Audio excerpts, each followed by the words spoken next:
All right. Welcome to the preamble of the BEBC BS Podcast. There we go. We're going to do a little something different A tonight. little pregame action. Yeah, we're here early, Prosper, 6:11. We've got our South Lake buddy. Yeah, he goes with us everywhere we go. Just thought we'd take a few minutes to talk about this game, before the podcast. And we got the BEBC here, David, Mark, James. I guess At least half of us. We need to call out Randy Bridges. Oh, Tuffy Randy tune Bridges. for this game. Tuffy tunes. Awesome. What a He did a fantastic. great job. Really, really good job. Amazing. that was cool. If you haven't seen it, Tuffy check it Wick. out. Yep. Yeah. So here we are, week 6, 3-2 Allen against 1-4 Prosper Rock Hill. But it's interesting, in looking at Rock Hill, they're 1-4. Their win is a 42-17 victory over Plano East, who is now 3-1, believe it or not. I don't know if y'all knew that. So does that say about them, or does that say Well, something about Plano East? It's interesting because if you look at the point differentials on the year, they're only 13. They have a 13-point differential. They've scored 111. They've given up 124. Wow. So their defense, all their games are close. In fact, last week they took Prosper. They were in a touchdown to Prosper. Game that was right here. Well, for 2 quarters, it was a 1-point difference, 14-13. Yeah, it was. And they had the Really lead, close actually. game. Yeah. So, what to expect tonight? They've given up a lot of yards on the ground. I noticed that when I looked at And the Allen's, which plays right into Allen's strong running game. That's right. And we've got at least 3 very, very competent, very accomplished backs. including your quarterback, Brady Bricker, who is Wow. actually Yeah. the second leading rusher on the team. Awesome. I mean, When he decides he's to doing scoot, an awesome job. he can get it. He can get out there. The important thing is that they're improving every week. Let's- And that's what we expect. You And see that's little things. Exactly. Yeah, and this is an important game for these guys because if they go 3-0 in district, they've got a gauntlet coming up.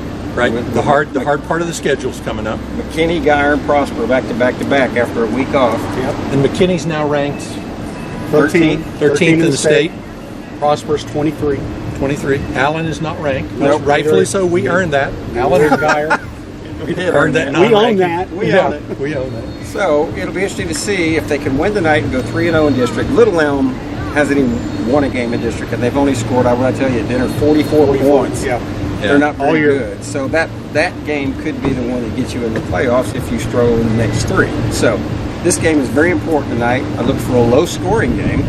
Really? Based upon everything else. Yeah. I Okay, think so it will be. we're going to have to do some prognostication. All right. Well, yeah, after the first quarter. After the first quarter. And after the first quarter, we'll pick the score. Okay. How about if we pick the score now and No. then we revise our scores after the first quarter? Because it's like having diarrhea. It's coming out. It's This coming is out. what you get pre-game, This is people. the BS of the BS podcast. There you go. Love it. That's exactly right. So Okay, I that's will, fine. Go ahead. I will Go go ahead ahead. and do it. I am predicting that Allen is going to defeat Rock Hill Yes. by a score of 48 Ooh. to 12. 48 to Not 12. 14, 48 to 12. I think there will be one touchdown, hopefully in trash time. Okay. And then I don't know how else you make up the rest of it. I'm going to say 31 to 10. I'm going to go a little lower.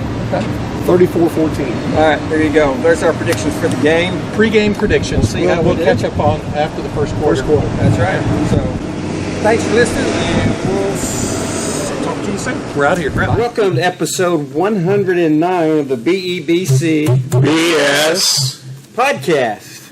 We're going to have a double BS on this one because, we had a little special time outside the stadium. Man, we did, and that's something we had time to do, and it just struck me at dinner. Speaking of dinner, Oh, Lord. It was good. one of our favorite places. You can't go wrong if you stop by Hutchins Barbecue on the way to a football game. Have a pocket full of money. You do have to have a pocket full of money, $25 baked potato. but it's worth it. Yeah, It's so good. So that was the pregame meal. yeah, that was pregame meal. It was very filling, very yummy. It's so good. You just can't beat it. So we did that, and then we got to the parking lot, and I said, hey, let's do a pregame analysis of the game. Let's see if it works. So we got a little parking lot chat for you. Yeah. We'll And insert. Commissioner Miss Jackie. Hey. is our, say hi, Miss Jackie. We'll insert that here. We had a camera person taking care of that. It's for an us. REC in red. Okay. Jackie, the camera woman. Get a pregame, and then we'll see how it played out based on what we thought was going to happen. Yeah. So We did a little score guessing. And a little prognostication, yeah. kind of like game day. There you go. Did Allen we High decide School who won? I don't game even day. remember what our picks What were. was your pick? Well, y'all kept changing. No, wait a minute. You changed two. No, I kept. I was I 48. changed. I was 48 to 12. Yes. And then we did first quarter change, And and I you- reduced my 12 to 6. 6. And 48 to 6 is what you said. yeah, It was 42-7. Right. And you said, I said 34-10, yep, and at one point it was 35. to 7. 7. And I said 31-10, so you probably the closest. So, but we were all in that. We were all very far off, so you'll see that anyhow. yep.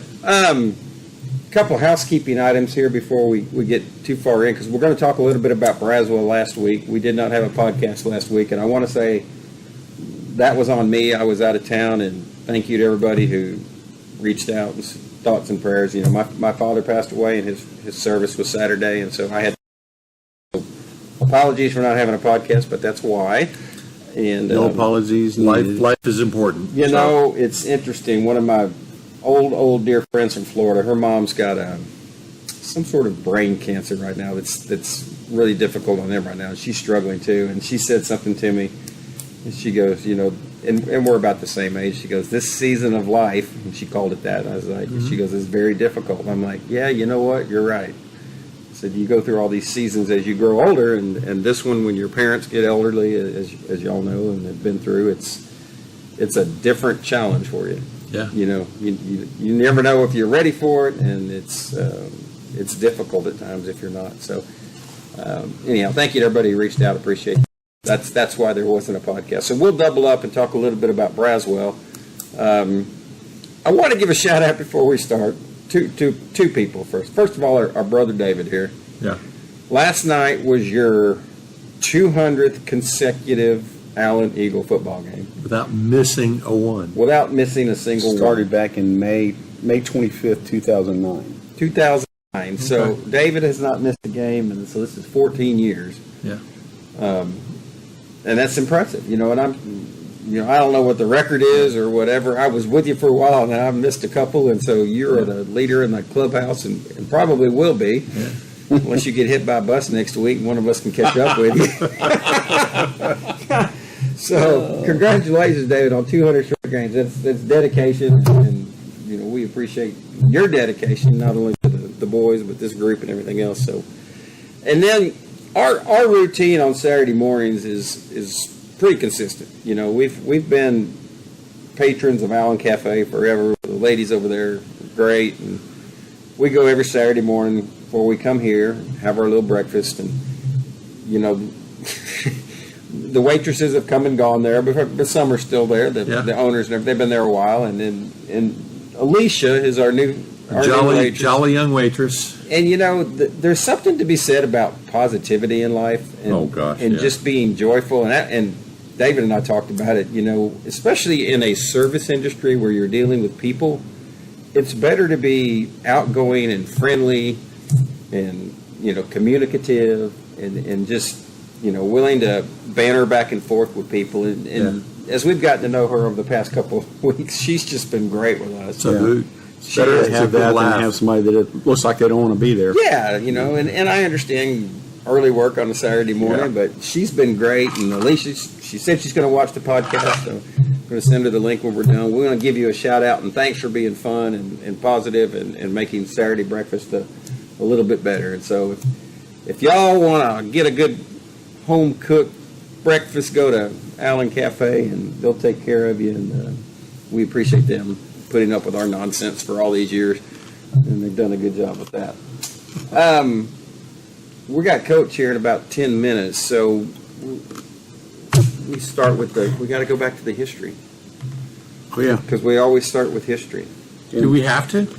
We're going to, because it's interesting to me, because you If never only know. I had some cheese to go with my chips. Cheese.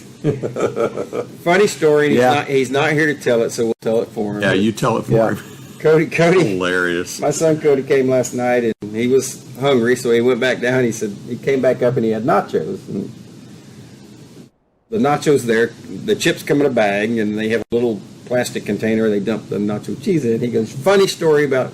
It was an unbelievable story just happened at the concession stand. I was like, all you got is What nachos and unbelievable Sour happens Patch at Kids. concession stands? He Come on. goes, I'd like an order of nachos, please. And they whoever he talked to said, would you like cheese with that?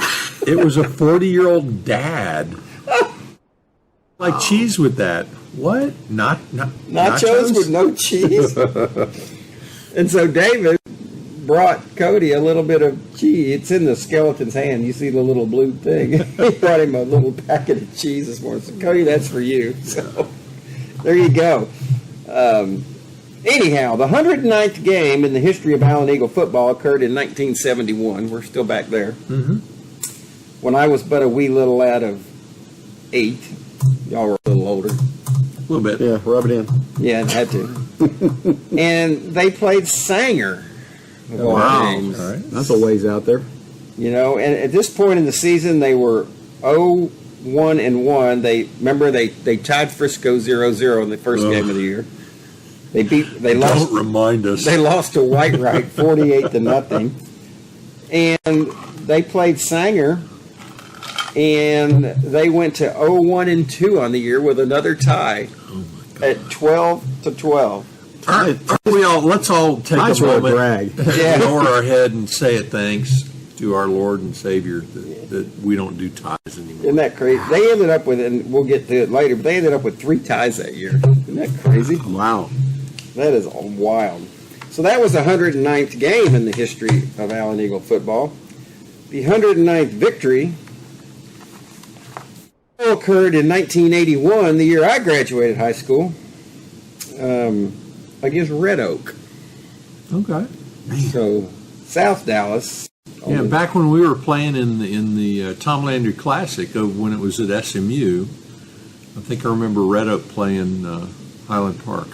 If we talked about 7A a little bit at breakfast this morning, and the amount of travel that's going to, when it goes to 7A. You That's look what at the that sounds 1981 schedule. Listen to this: Frisco, Red Oak, Midlothian, Lake Worth, Bonham, Wow. Oh, my God. Lake Dallas, Wiley, Commerce, Whitesboro, and Quinlan Ford. Okay, that's Can you some imagine travel. riding a Yellow Dog back in 1981 to those places? With no air conditioning? Oh, yeah. You know they didn't have AC. Isn't that crazy? Wow. But they played Red Oak, and they beat Red Oak 37-0. Yay. So they were 2-0 in 1981, and that catches you up on the 109th That's better game. 0-1 and 2. Yeah, and the 109th victory. Yeah, you can see a little change there. Well, it's been 2 weeks since we've gotten together, and last week, homecoming game. Lots of mums. There were. Many mums. We had that discussion in Florida because my sister-in-law my brother pulled up a mom from somewhere, and she goes, What? she's from Alabama, and they don't quite do it like they do in Texas with the mums. So we had the big mum discussion, and so then I had to go find pictures Yeah. of mums, and they put them on stands when they're down on the field, the cheerleader or whatever, because they can't wear them because Yeah, they're too big, yeah. and just the whole mum situation. Alabama. Well, yeah, I was going to say something about Alabama, but I won't. And the expense has got to be through the roof. Oh, can you imagine? the One of those huge mums. How much? the Talonette's captain's family sits right in front of us in the stands. Okay. And we're sitting there, and she's looking at her daughter and on the field and this, that, and the other. I said, okay, Mom, how much did we pay for the mum? You will go to my grave. No,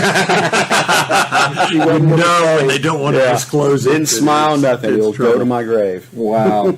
That's crazy.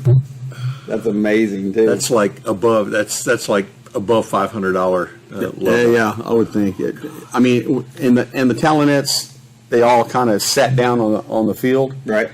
and I had their legs crossed, and then they laid their mums out in their lap, and you couldn't even see their body except for the upper part. Homecoming Wow. is a different thing than it Yeah. used to be. Yes. In my mind. I was trying to remember back in middle school and in high school, we used to do ribbons. Yes. Printed, for $1. printed ribbons. Yeah, Yeah. you buy it for $1. Yeah. For the games? Yeah. Yeah. And they'd have some kind of slogan or something, you Yes. know, but beat the And then you could roar out of then the you cats. could peel them apart if you Yeah. wanted. Yeah, shred them. Yeah. Yeah, like Yeah. you do your jorts when you would cut them off. Your George.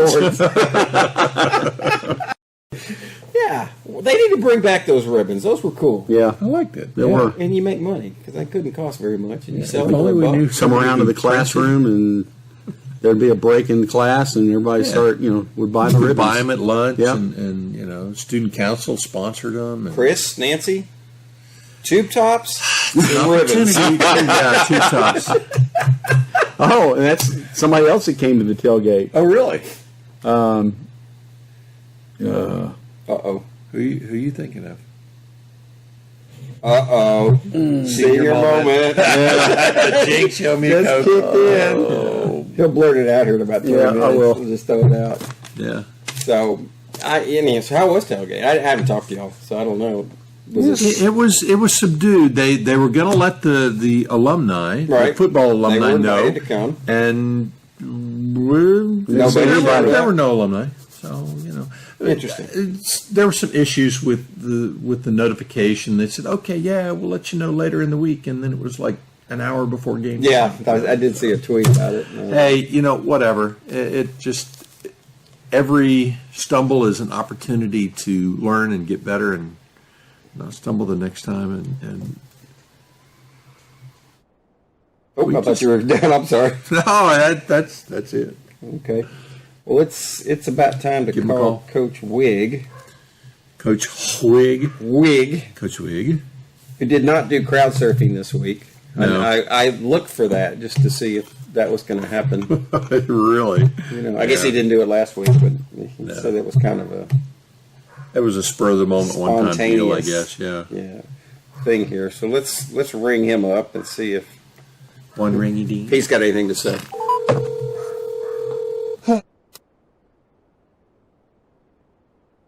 Hello? Man, he's anxious this morning. One ringy dingy. Morning, Coach. How are y'all? Well, we're doing Awake. well. Yeah, we're awake.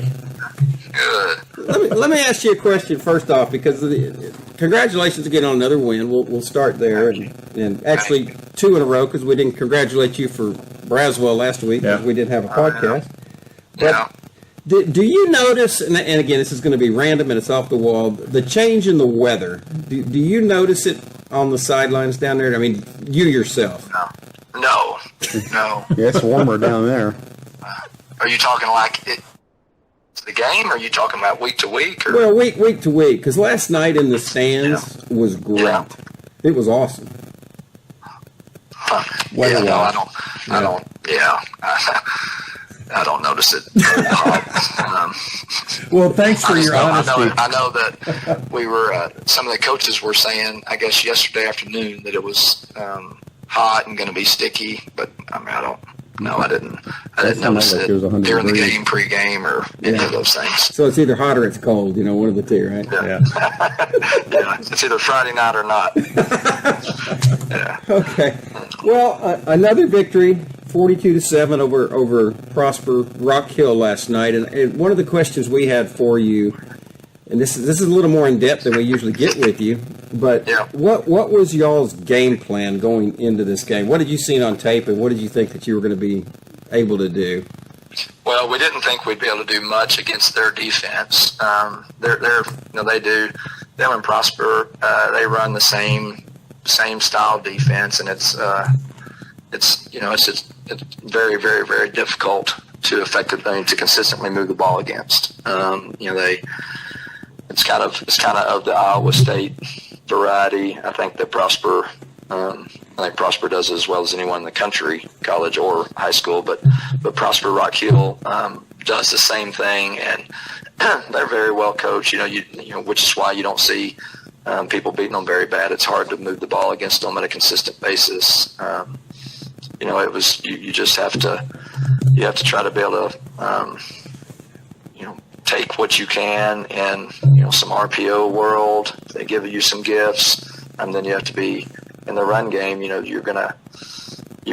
It's hard to explain because you've got to let stuff play out. It's a different animal than any other defense you'll you'll go against, just because they bring so many different pressures from so many different spots, and it really, really, really hard to prepare for, but hard to block against, hard to go against for the kids. And it wasn't, we went in there saying, man, we're gonna be able to get them. You don't see, in 5 games of playing some good opponents, you don't see people, beating them down the field, throwing deep balls down the field at all. You don't see explosive runs against them. It was just a world that you have to be pretty simple, and then know that they're probably going to get you at times, and you just hope that you can, start to match it over the course of the game and find your creases. Well, and that's interesting you say that the explosive plays, because you ended up with a couple last night. And let's talk for a second about your defense, because this is 3 games in a row. I mean, the last 3 games have been 7, 9, and 7 points given up. And I know at the end of the day, that's really what matters, is how many points you give up. But there's something going on that side of the ball that's been very impressive these last 3 weeks. Yeah, they're early on, we really struggled over there, and it was, it's, again, what we're doing is different. There's a lot of similarities, but there's a lot of differences, and those philosophical differences, and technical differences, what we ask of the player differences, buying and required differences, and you've seen that. And really, everything starts defensively with the box, right? If you can't stop the run, then you can't do anything defensively, right? So it starts there, and that over the last 3 games, 4 games, you've seen a ton of improvement there. What is exciting to me is, and not that this team was prolific in their getting the ball on the perimeter different ways, but a couple of times that they tried and did, we tackled decently in open field, and that's something that early on we really, really, really struggled with. Again, not that it was unexpected with the youth that we have back there, but it's good to see that that's improving some. The reality of it is Rock Hill, they've played a lot of really, really, really close games, and they've done it because their defense has kept them in the ball games. That we thought they would mix it up more than we saw against Braswell, and they tried, and we did a good job of shutting that down. So that was the most encouraging part of that. I did not think that they would be able to run the ball consistently against us. And that proved true. Yeah. But it was just good. I thought this was a team that tried to throw some passes and mix it up. I thought we got good pressure on the quarterback and eliminated wide open guys, or when they tried to do stuff at or behind or just beyond the line of scrimmage, we rallied and made good plays in the open field. I was just going to say, Coach, to reiterate what you were just describing. We noticed that pretty early on with the good corner set type tackle that Justice Kelly made, and then Maximus just made some really excellent stay at home type of plays. When you do stay at home, that's your reward. So that's right. Hopefully the other kids see that. Yeah. Early on, it was there was a lot of, and it's for whatever reason you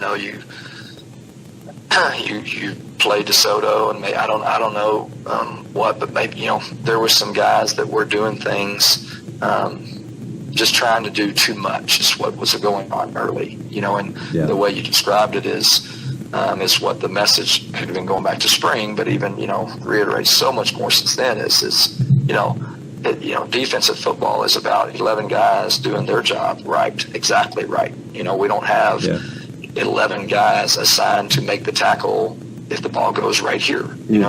There's it's a puzzle of we've got to make the ball get to right there so this unblocked guy makes the tackle.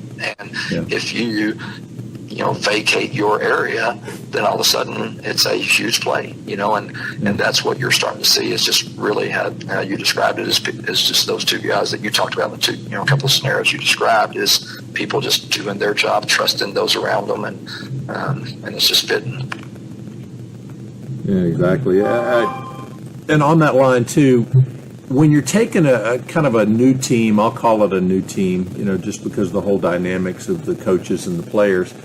How much do you have to kind of think of it? Let's break them down, and not, in a bad way, but break them down and get rid of a bunch of the old habits or a bunch of the kind of gut moves that they do that aren't, the right moves. How much do you have to break them down and kind of rebuild that? Yeah, I mean, I don't really think of it, in those terms. Sure. Everybody's gonna coach a little bit differently, so there's change, but I don't think it's that you have to eliminate old thoughts in their mind or those things. It just takes a while to get used to. I mean, again, you watch us line up defensively or us line up offensively, and you say, okay, that looks like everybody else the way they line up on that side of the ball. Well, we're going to coach offense, completely and totally different than other people that line up exactly like we line up, and it's just it's really more of just getting used to the repetition of those intricacies of the way you coach it, and believe that when you do it exactly this way, it's what makes it work, and that's just that's the difference. Not difference between it was last year, just difference in the way those intricacies are taught. Let's say defensively this year, or the words or the focus might be different than they were taught last year. Used to it, and it just takes time. So. Yeah. Do you guys actually recognize when that light bulb seems to come on for certain kids and the team? There are some for sure. There's some that it flickers on and off, and certainly see that as well. But yeah, no, there's. I mean, yeah, for sure. I mean, not that I will, because I don't want to talk about some and then leave out others. But there's some that we're certainly seeing. Yes, he's, and the words that we're saying is he's getting it and he's bought in. And bought in mean they're all bought in. I mean, our kids are awesome and they're doing everything that we ask. Sure. Right? It's just when I'm saying bought in, I'm saying buy into to really going back to kind of what you said. Not the way they did in the past, or maybe the way, they want to do it, even to make bigger plays on either side of the ball, but bought into what we're asking exactly to make it all fit together. Yep. Well, Coach, I know Coach Sims has got to be one of the happiest guys you have on your staff, because he's got a stable of running backs that just week after week for the past several weeks have just really, really shown out. Yeah. I thought last night was the best that we had run, and we, if you go back to the previous 5, I think that we've done some good stuff, but so much of what we've done, I think, have been scheming to get the ball out into space, and it's, a lot of our dynamic runs, not that you guys and I could do it, but in a wheelchair. It didn't take a whole lot of stuff to do. We knew going into this game that it was going to be different. This is going to be a game that you have to be patient. You really, really, really have to feel and sort out and trust and read blocks multiple times within the same play because of all the madness going on. And we did that. I like you guys said, I'm pleased at the way that we did that last night. Yeah, I thought there's a couple of plays that stood out in particular. I thought we just ran really, really, really hard. A run, early in the second half, I thought was one of the best runs certainly this year that I've seen. And we'll definitely have those highlights that we'll be showing to the folks. They're just fantastic, inspiring runs. I'm sure just for our listeners, you're talking about Mackay's touchdown run. Yeah, and I didn't have a beautiful angle. I'm right now. We did. About 2/3 I'm not quite to that yet on the film, so I haven't got to watch it again on film. But yeah, I mean, it was just pretty from the get-go. But then I like pretty. I like the backs that can see, and you make the right read, and you do this. But just if there's one thing that I want to be said about us is that we play tough. And I thought that was a really, really, really tough finish of a run, and it was that. I love that part because you had good vision out of the gate. You had a stiff arm, you had a spin move, and then you had toughness at the end. It had everything. It was great. Yeah, that was what that was what I saw from the sideline. But again, it was a long way away. So, And then speaking of tough, I mean, Brady Bricker lowering his shoulder a couple times around the corner and running down the cornerbacks. That was yeah, and he's playing injured right now too, and that was awesome for him to see. Yeah. He is an incredibly tough kid, and and he was frustrated. First half he missed both some reads and some throws that just had him bummed, and then I thought again two plays back to back, but the first of those that you're referring to, I thought it was I think it just kind of sums him up that he is just a tough competitor, and he's still a guy that he's just figuring it out. It's just at times he allows himself to think too much, but that's part of it. There's a lot that goes into this position, especially against a defense like that. With all the stuff they do. But I was just really proud of him. Yeah. There's moments in life that just make you really happy.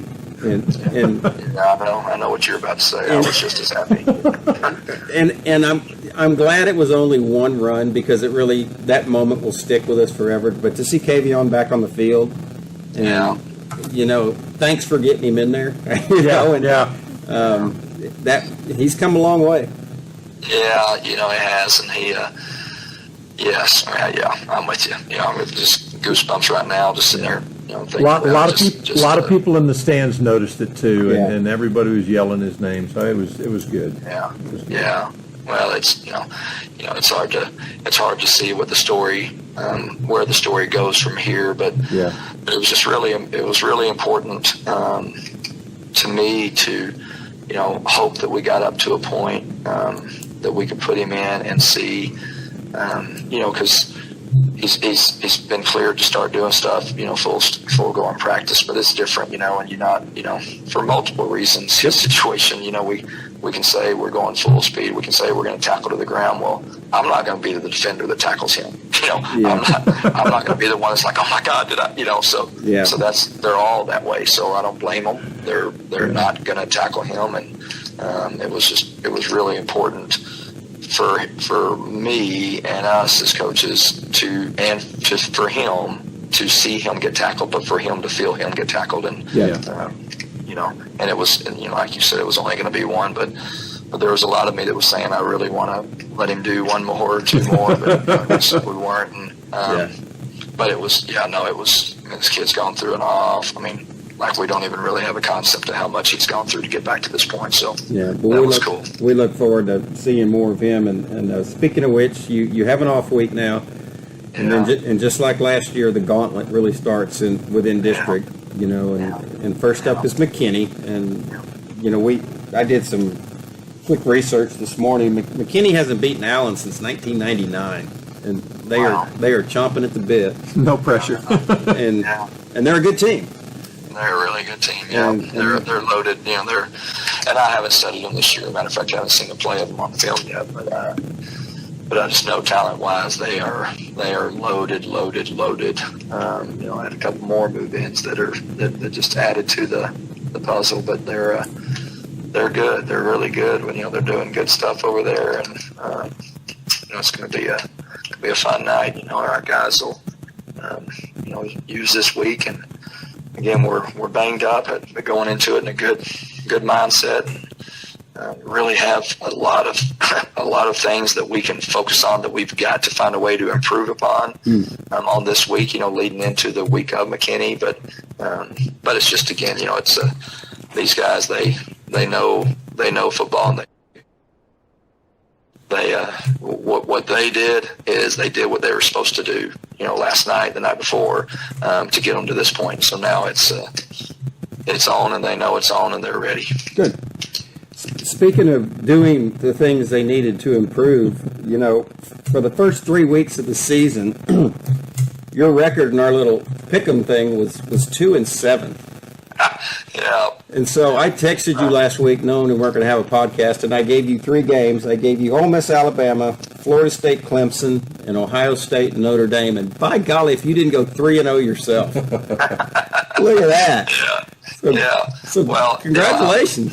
Yeah, it's the verbal part of it that I'm struggling with, I guess. We need to do it by text every week. But, and one of those games went to overtime, the Florida State-Clemson game, and that was good. And I don't know if you saw the last part of the Notre Dame-Ohio State game, but Ohio State wins on the last offensive play of the game. So good job picking it, Real nail biter. picking it close. Yeah, piece of cake. All right, well, here we go. This week, and these are all top 25 games. Okay. LSU, who hasn't lost since the first game of the year against Florida State, against an Ole Miss team that took it on the chin versus Alabama next week, playing at Oxford. Yep. Yeah, and I didn't watch the Ole Miss Alabama, but I do think that I watched, if I recall. I feel like I watched early, and I feel like Ole Miss looked really good early against them.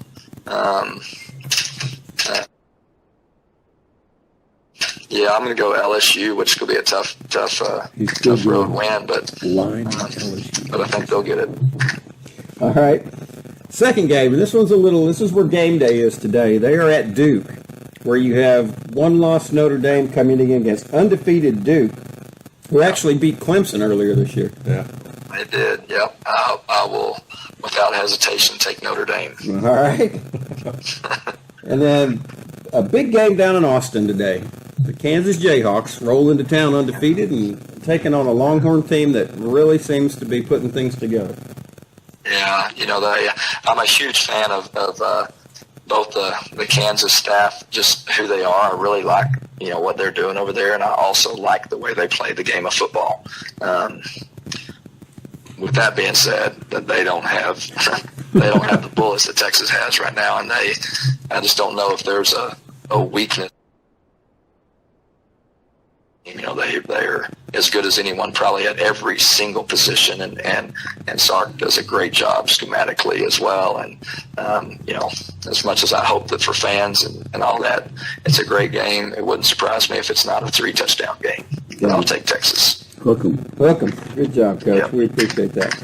Well, and I say enjoy your off week. Enjoy your Friday night off. I'll just put it that way. Yeah. No, we'll. This will be. For us, this weekend will be a normal weekend. So we'll spend today. Of course, we come and all the coaches are grading film. We do our stuff and meet with our kids, go over the film, and wrap up some stuff. Early afternoon today. Then we'll come tomorrow and do our game plan. But then the next weekend, coaches will have off, kids will have off, and go a lot lighter on them this week. Again, we've got some tired legs and got to get ready for a 10-game run. So There you go. Yeah. Sounds good. Well, Coach, we appreciate the time as always, and have a good weekend. Thanks, y'all. Y'all have a great weekend as well. Make good choices. Yeah. Too. Yeah, all right, bye-bye. Bye.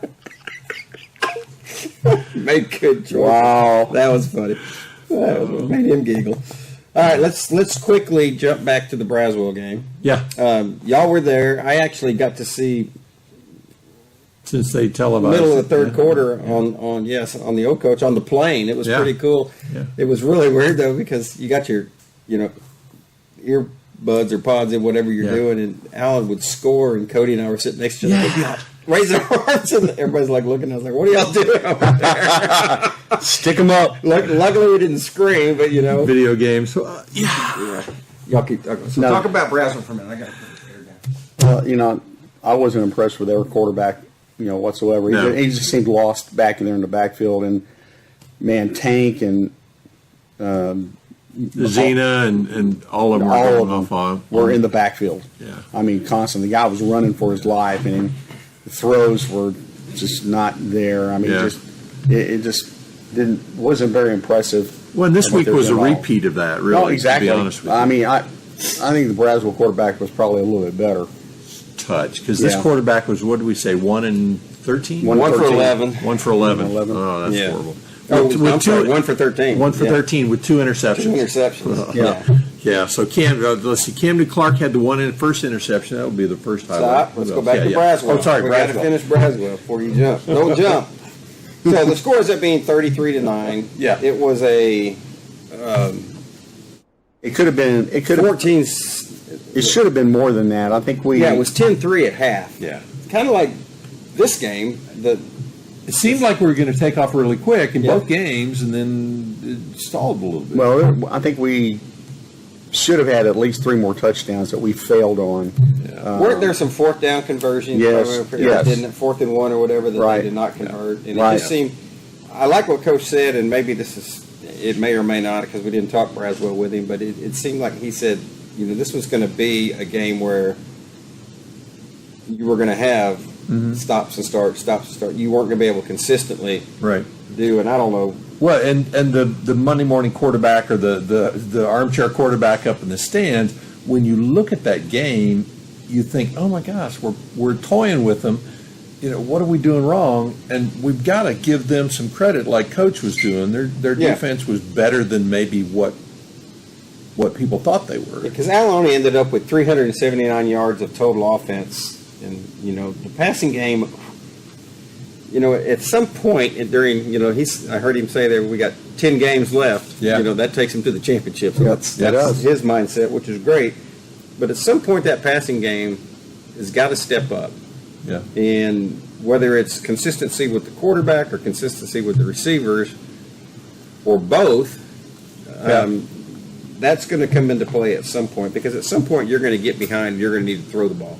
Right. But 300 yards rushing or 299 yards rushing against Braswell. The defense, and again, I go back, this defense, they only gave up 224 total yards, 106 rushing, 2.79 yards per rush. I did some math this morning, because I like looking at trends. Without the calculator. Yeah, just trends of Boyd, Braswell, and Rock Hill. Yeah. Boyd averages 24 points a game. Allen let him have 7. Braswell averages 30 points a game. Allen gave up 9. Rock Hill only averages 22 points a game, and you only gave up 7 really on and it wasn't a drive. It was a one-play, 68-yard touchdown run. Yeah, if we're not careful, our defense is going to get a reputation for being really, really tough. So they get, and I don't have I did have the Boyd numbers here. Maybe I still have them. I do. You give up 128 total yards against Boyd. You give up 224 against Braswell, and you give up 174 against Rock Hill, of which 68 come on one play. You take that play out, you're down to 106 yards. So you're looking at numbers. If your defense in the is first half, they were like plus 8 yards or No, something? No, minus 1. Oh, zero. Zero. That's right. they had 0 first. So 0 Well, then they first were down. minus 1. Yeah. Yeah. 0 first down and 0 yards at halftime. Yeah. And you're like, so there's something to this defense thing, and that's why I brought it up with Coach, that I'm seeing a trend here. Yeah. And that's what you wanted, and again, you should beat these teams. But it's interesting to see, and I don't know why, if you look at the scores from other schools, the way they're beating, like Prosper beat Rock Hill by 6 last week. And I know that's a rivalry game, and you play a little different, I guess, against your crosstown rival, but they only had a point differential of 13 for the whole. They scored 111. They given up 124. Yeah. And like he said, all of their losses were pretty close, within a touchdown or so. So it's been a slog, is the way that I kind of looked at it. But the Braswell game wasn't pretty. Yeah. They blew it open in the third quarter, scored 16 points, and for all intents and purposes, that game was over at that point. So a big homecoming win. Always nice. Yeah, it is always. Yeah, and that, homecoming. I wish they would change that homecoming court to have the election before the game, so we know. Well, We it still wasn't, don't know who won. it wasn't as bad as at the McKinney-Boyd game where it took 30 minutes or more to call off all the courts. Really? You had both McDowell and Bricker were over 100 yards rushing. McDowell had a great game, 8 for 142. Yeah. With 2 TDs. Brady went 10 for 105. Brady had a really good running game that night. with that 2 game touchdowns, and Braswell. so that was last week. So you get to this week's game, and against a Rock Hill team that, offensively was severely challenged. I mean, you saw that. We can just run through this. They get the ball first, they go 5 plays minus 1 yard, and this will be a theme. Yeah. Allen doesn't do much better. They go 7 plays minus 2 yards and punt. The next series, they go 4 plays, 3 yards, throw a pick. Camden Clark, Yep. 31.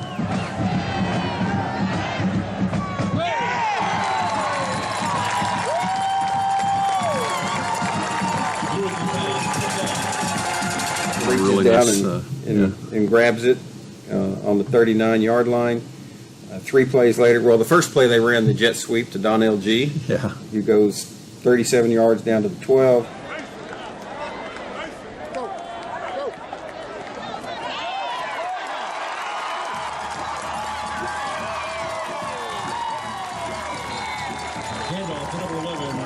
Pass to Q for 6, and then our player, the offensive player of the game for us, scores the first of his 4 touchdowns last night.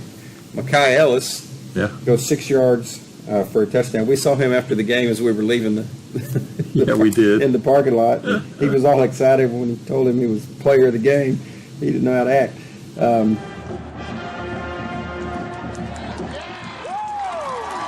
He scores the first of his 4 touchdowns on the night.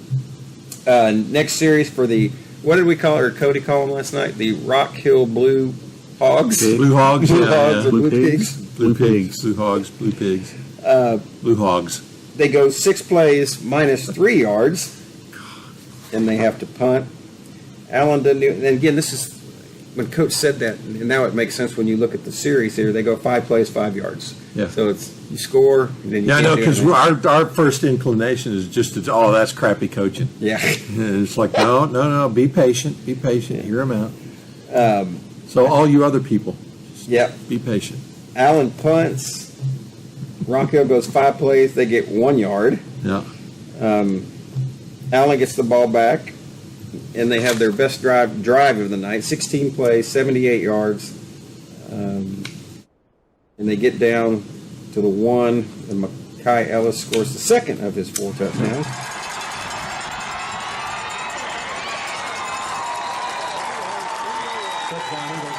You're up 14-0. And the way the defense is playing, you feel pretty good, but you wish your offense would step up more because you're still only 1 play away from being a 1-score game. Hill gets the ball back, 6 plays, 0 yards. There's a message here. You know, it's continual. They have to punt. Allen gets the ball. They get to a 4th and 7, and they go for it. And Mekhi's dropped for a 4-yard loss on a play that just looked awful. Yeah. Threw the pass behind the line of scrimmage, and the linebacker was in the backfield. Which doesn't matter because on the 2 plays later, Rock Hill drops back to pass. And who knew Drew King had hands like Jerry Rice? Oh, my gosh. A one-handed interception.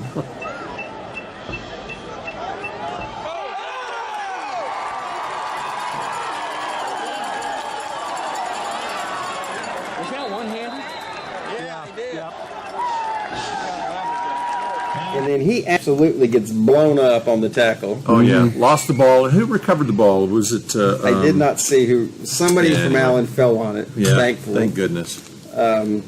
Yeah, because if they didn't, Drew would have never heard the end of it. Yeah. Allen gets the ball there at the 44-yard line of Rock Hill. Prosper. Ends up going nowhere. They go for it on 4th down at the 39, and Ricker loses 6 yards. So they take over. They go 4 plays, 5 yards, which gets them to, I think, 0 for the half. Allen goes 5 plays, 24 yards, and has to, again, 4th and 6, and we do a quick kick with Brady. He kicks the ball down, and this is where they have their one run of the game. The back goes off the right side, breaks through, outruns everybody for a 68-yard touchdown. And just like we were thinking in the first quarter when you're up, or second quarter, you're up 14-0. Now it's 14-7 game at halftime. Yeah. You're like, oh, okay. So you go to halftime up 14-7. You get the ball to start the second half. You're like, okay, what are we going to do here? Are we going to put it together and accelerate away from these guys? Or go 4 and out. Yeah. Well, they go 9 plays, 80 yards. They overcome a holding penalty. They have a 1st and 20, and they overcome that. Was that the one where Akins, the tight end, caught that big old long pass at like When- a 25-yard that's catch? the one where Q. Oh, okay. And then Q Okay. got the targeting penalty. Oh, right. on Well, top not of on it. him, but the Yeah. number 7 targeted, targeted Q. So that they took him down to the 30-yard line. The next play was the one Yep. to Gavin. Yeah, Little that's flare a to the nice right. one. We'll put that out there. And Yeah, he goes 24 yards down to the 5. There he is. There you go. Good play. Go, Gavin. Go, Gavin. That was a great play. Quickest pass. Great play. Good call. Number Clay 8. Mackay gets his third touchdown of the night. Yep. It's 21-7. Again, you go back. Rock Hill gets the ball. They have 4th and 3 at the Eagle 45. They try a pass. Again, they were 1 of 13 passing. yeah, And so, 4th down, they do not convert. On the second play in the next series, Mackay goes for 6 on the first play. They're at the 49-yard line. and he goes off. The play of the night to me, from an excitement level, Third, Yeah. fourth effort. Yeah, he gets it his had everything you were describing. Spin, stiff. I mean, toughness, good vision, and we have the highlight, and you'll see it. 49 yards for a touchdown.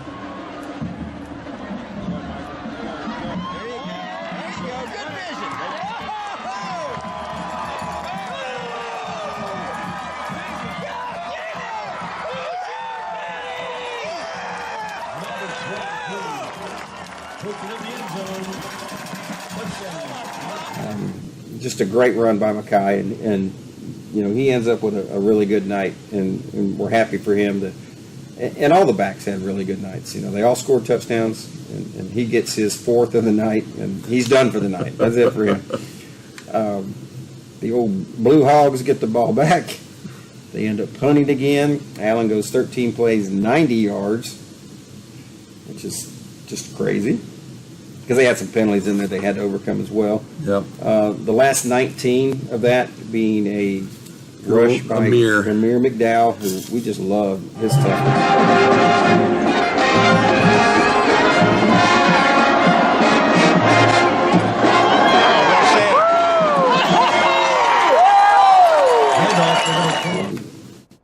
Which makes it 35-7. Rock Hill goes 6 plays, minus 2 yards. Here we are back in the first half. They punt. Allen goes 3 plays, 55 yards. Actually, it's longer than that because there was a penalty. This is where they finally, Brady and Moose, finally connected on the slant. Yeah. They had one early in the first quarter where Brooker threw it behind him. They had a touchdown on that play. He threw it behind him. He had another one he threw. The Moose just dropped. Went through his hands. Right Yeah, through it his went hands. through his hands. He finally catches this one and takes off running, breaks a couple tackles. He gets hit about the 3, 4, 5, Yeah. forgets about the 5-yard line, and you're just hoping he can make Rumbling, it in the end stumbling, zone. man, and he tried. And he didn't quite get in, so he gets down to the. There you go, Moose.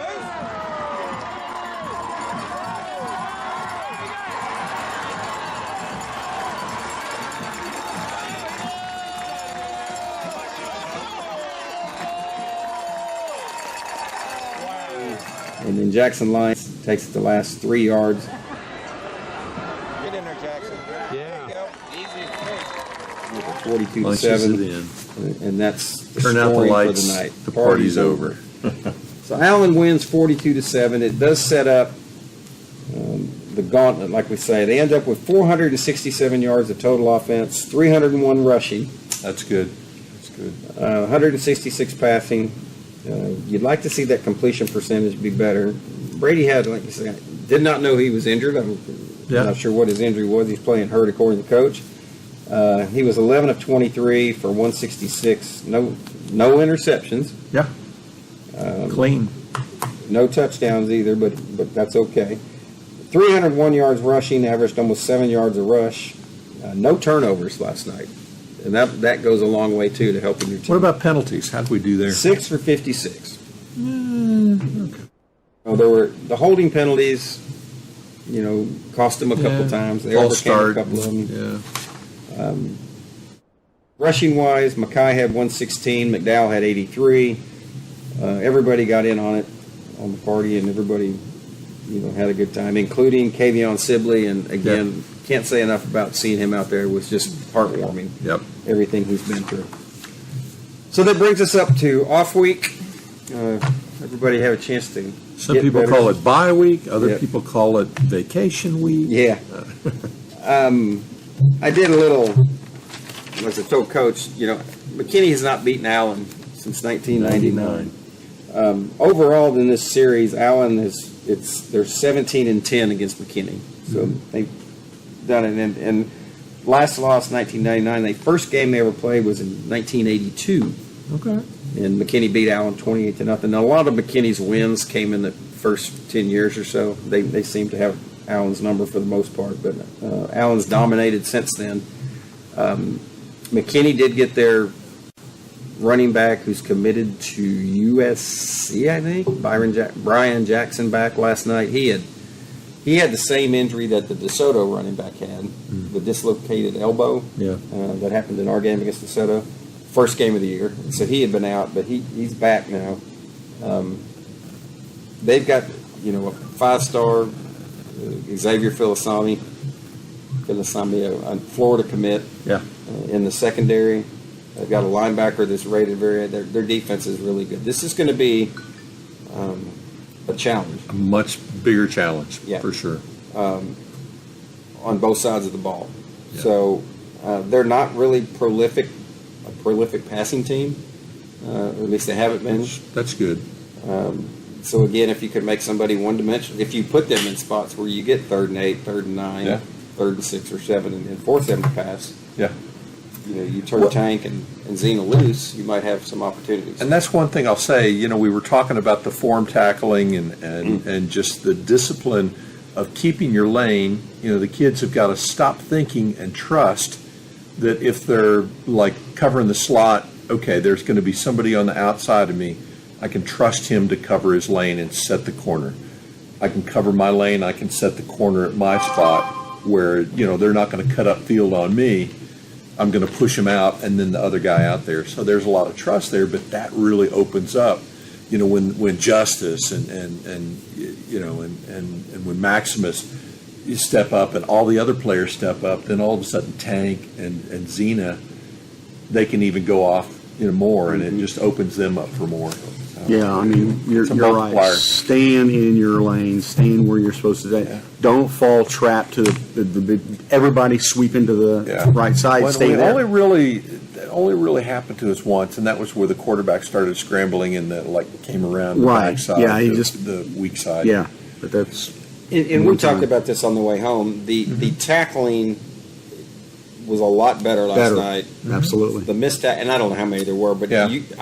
Instead of bumping into somebody thinking you're going to knock them off their feet, you're tackling them. you're tackling them. LeBron Bauer had 2 back-to-back on the same drive, because I said Yeah. it to you. LeBron had 2 tackles on the same drive, and Whoa. you're like, but he came up and he made the tackle. Yeah. And you're like, that's impressive that those guys are not missing those tackles. Yeah. And they're being where they're supposed to be, and again, there's something happening outside. Yeah. Our Defense is working more as a unit. Yeah. And it's so nice to see. Yeah, improvement every week.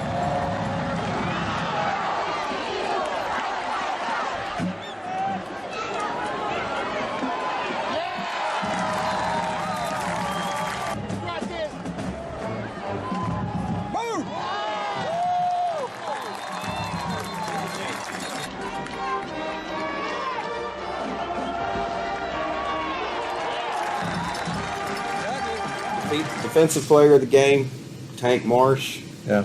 And he didn't play. They alternated between a 3-3-5 and a 3-4 and a 4-3-5 and or 4-3. So we can speculate as super fans. We can speculate. Oh, are they trying these just to see how it's going to work? Yeah. Well, they add more linebackers, which close the holes. Jabri Wafer, the sophomore, played quad number 50. Played quite a bit last night. Was very impressive. But every time Tank was in the game, he was in the backfield.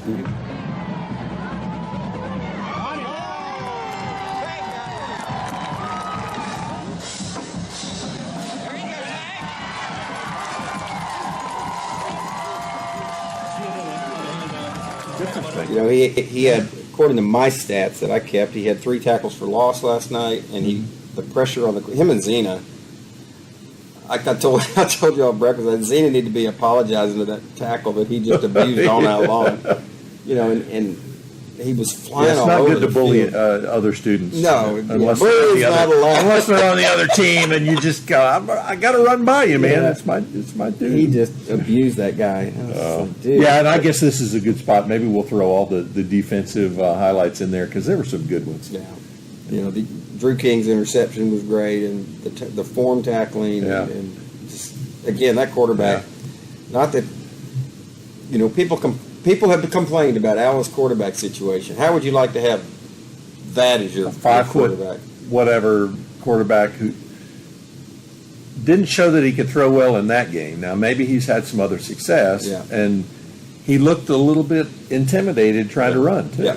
Because He was running for. I don't think he had a target. I don't think he wanted to run personally. target. Yeah. Yeah, He was trying to find a place to lay down and Just if you're covered, tremble. Playing Do I as have you to, might, Coach? it could be a lot worse. You know, Yeah. throw up a white flag. Oh, hit me! So, Alec gets a week off. We get a week off. There will not be a podcast next week. Nope. Everybody. So, Yeah. number 10 will come out after the McKinney game. So, don't be asking where it's at because it ain't going to be out for 2 weeks. So, Yeah, come out in strength. Come out and Yeah. support the team. come on. It's, you know, McKinney's not that far, people. It's, you know, 5 minutes further than you normally It's the go. jewel of The crown jewel Crown of jewel. Texas high school football. Yeah, whatever. So we get to go to see McKinney's Jewels. I'm wearing glasses. I don't Maybe Randy can put that in his Tuffy tunes. Oh gosh. The crown jewel, Randy. The crown jewel. Keep that in mind. I think he needs to do like a Jungle Book with Oh, that's funny. Mowgli sitting on the pile of gems and stuff. Oh, that'd be funny. We're giving him ideas. Hey, we're full of it. We are. That's why it's called the BS Podcast. bro. He did the Lion King one year. I remember that Yeah, one. he did. Well, guys, enjoyed it last night. Good night Yeah. football. The weather was great. Good food, I good can't football. believe Coach didn't say he didn't feel it. There was such a coolness in the air. It felt really good last night. Yeah, it's different. You felt on, it? I Different felt on the field. I felt though. it. Yeah, we all felt it. Yeah. So. Until next week. Anybody got anything else? We good? I'm good. Are you good? I'm good. Are you good? All I can say is hook 'em. We're good. All right. Texas OU next Saturday. Is it really? It is. Oh my goodness. State Fair is open. Don't pick his nose. Ooh, gross. Boogers. Yeah, Texas OU next week. I'll send Coach some games to pick. That'll be one of them, obviously. And in solidarity with Sherry, Boomer. Oh, dude, you're about to be kicked out of here. Hey, well, it's either that or get your guns up. So take your pick. Yeah, I hear you. So, thanks for listening, people. We enjoy it. Thanks. Subscribe if you're not a subscriber. We'd love to have you. And until next time, it is over, and we are out. Adios.